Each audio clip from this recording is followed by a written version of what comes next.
Oke, mari kita langsung bedah ini bersama-sama.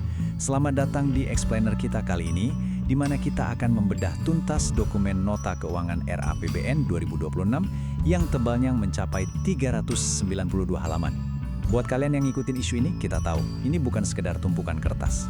Ini adalah cetak biru finansial raksasa senilai 3.786,5 triliun rupiah yang bakal mendikte hidup kita dan masa depan ekonomi Indonesia. Jadi mari kita singkirkan dulu narasi-narasi manis dan murni bertindak sebagai auditor investigatif untuk mengikuti kemana sebenarnya arah uang kita. Narasi utama kita hari ini jelas, follow the money. Kita akan mulai dari angka makro di poster utama, lalu turun ke realitas mekanisme pembiayaan dan utang. Terus, kita bongkar alokasi belanja non-kementerian yang sering luput dari pantauan. Masuk ke transformasi data perlindungan sosial, dan terakhir, melihat mitigasi risiko fiskal. Oke, langsung saja kita masuk ke bagian pertama. Mari kita lihat angka-angka fondasi yang menopang seluruh anggaran raksasa ini. Di atas kertas, pemerintah sangat optimis. Mereka memproyeksikan pertumbuhan ekonomi di angka 5,2%, inflasi dijaga ketat di 2,5%, dan nilai tukar rupiah dipatok di 16.500 per dolar AS. Ingat ya, angka-angka cantik ini adalah fondasi utamanya. Seluruh rencana belanja dan ekspektasi pendapatan negara dibangun di atas asumsi makro ini. Tapi, begitu kita lihat realitas strukturalnya, nah ini dia yang menarik. Ada jurang yang sangat lebar antara apa yang masuk dan apa yang keluar. Target pendapatan negara itu sekitar 3.147,7 triliun, sementara belanja negara melesat jauh di angka 3.786,5 triliun. Artinya apa?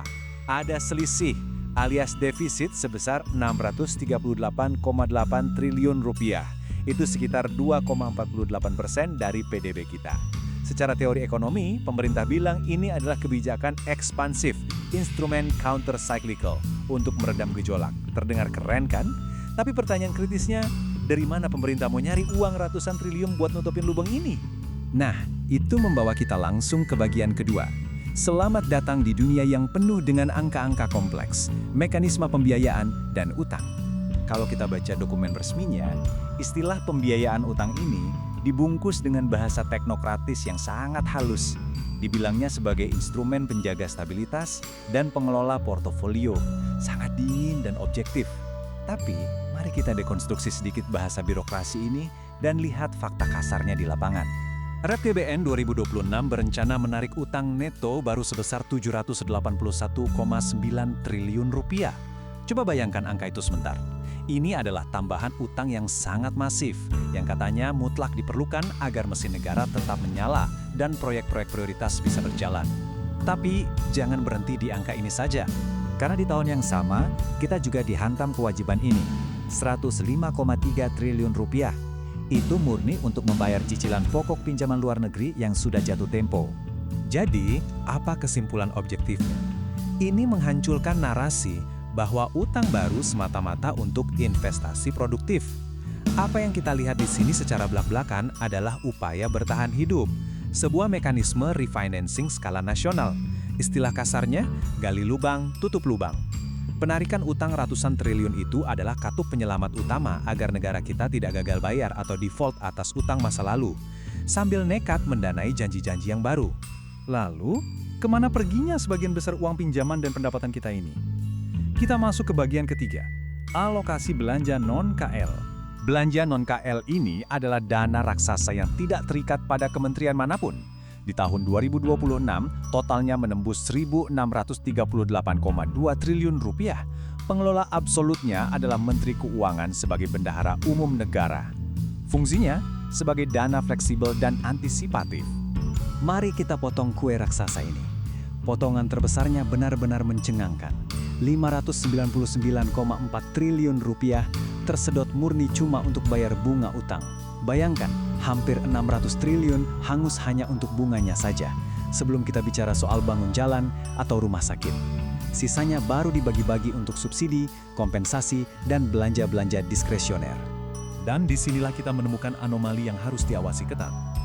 Ada lonjakan di pos BA 999.08 atau belanja lain-lain yang dipatok sampai 163,8 triliun.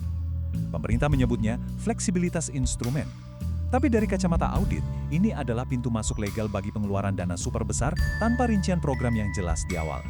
Ini ibarat ruang fiskal liar, atau dana tanpa tuan yang berada di bawah diskresi absolut yang minim pengawasan publik di tahap perencanaan.